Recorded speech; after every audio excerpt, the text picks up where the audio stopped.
Taarifa za kijasusi zinaelezwa kwamba Uturuki ina mpango wa kuweka rada nchini Syria ili taifa hilo liweze kukabiliana na mashambulizi kutoka nchini Israel. Israel mara kadhaa imekuwa ikifanya mashambulizi, lakini pia hayo ni kutokana na kwamba hakuna uwezekano wa rada wa kuweza kugundua mashambulizi hayo, na kwamba Uturuki ina hofu kwamba Israel inaweza ikaja kuwa idadi kubwa ya watu nchini humo, na hivyo mipango yake kwa sasa ni kuweka rada katika taifa hilo la Syria. Hizi ni taarifa za kijasusi kutoka nchini Israel. Uturuki imekuwa ikijaribu kupeleka rada katika ardhi ya Syria katika wiki za hivi karibuni. Vyanzo viwili vya kijasusi vya magharibi viliambia Jerusalem Post mnamo Alhamisi, huko kukiwa na mzozo kati ya Israel na Uturuki kuhusu kuwepo kwa Ankara nchini Syria. Kupeleka rada katika ardhi ya Syria kungezuia kwa kiasi kikubwa uhuru wa jeshi la anga la Israel katika anga la Syria kama ilivyokuwa katika mashambulizi ya hivi karibuni, kwani rada za Uturuki zinaweza kutambua shughuli za ndege za Israel nchini humo. Vilevile inatatiza uwezo wa Israel kulenga shabaha nchini Iran, ikizingatiwa kwamba ndege za Israel mara nyingi hutumia anga ya Syria kama njia ya kuelekea katika Jamhuri ya Kiislamu ya Iran.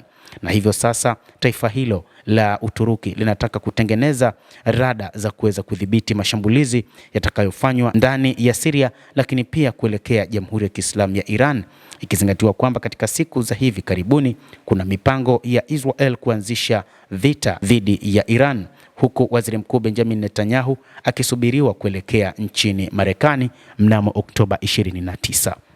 Moja ya vyanzo vya habari viliambia Washington Post kwamba Uturuki inapanga kuhamishia mifumo ya rada kwa jeshi la Syria na kuwasilisha hatua hiyo kama hatua ya kuimarisha vikosi vya Rais Ahmed al-Sharaa.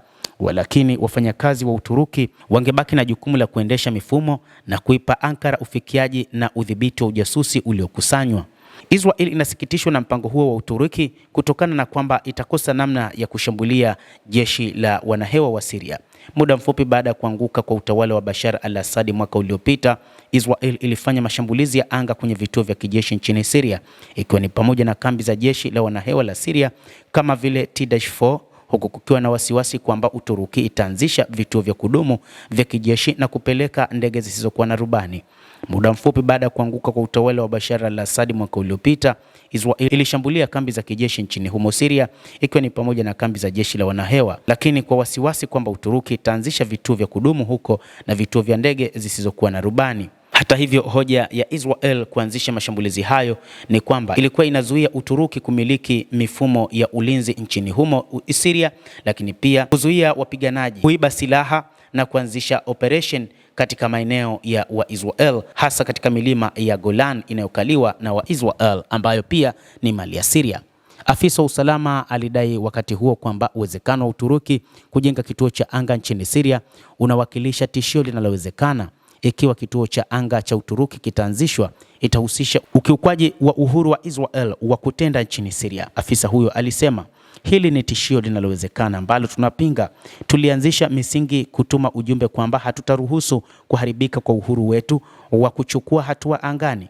Wiki hii waziri wa mambo ya nje wa Uturuki Hakan Fidan, waziri wa ulinzi Yasar Gullah na mkuu wa ujasusi wa Uturuki Ibrahim Kalim walifanya mazungumzo na viongozi wa Syria nchini Damascus pamoja na maafisa wakuu wa Uturuki. Huko Yerusalem, maafisa wa ulinzi wanafuatilia kwa karibu uhusiano kati ya Ankara na Damascus na kutathmini athari kwa mazingira ya uendeshaji wa Israel. Wachambuzi wanaonya kwamba uwekaji wa rada unaweza kuongeza uwezo wa ulinzi wa anga wa Syria na hivyo kuruhusu ugunduzi bora wa operesheni za Israel. Kulingana na ripoti za kigeni, jeshi la wanahewa la Israel kupitia anga ya Syria mara kwa mara kuelekea operesheni huko Iraq pamoja na Iran.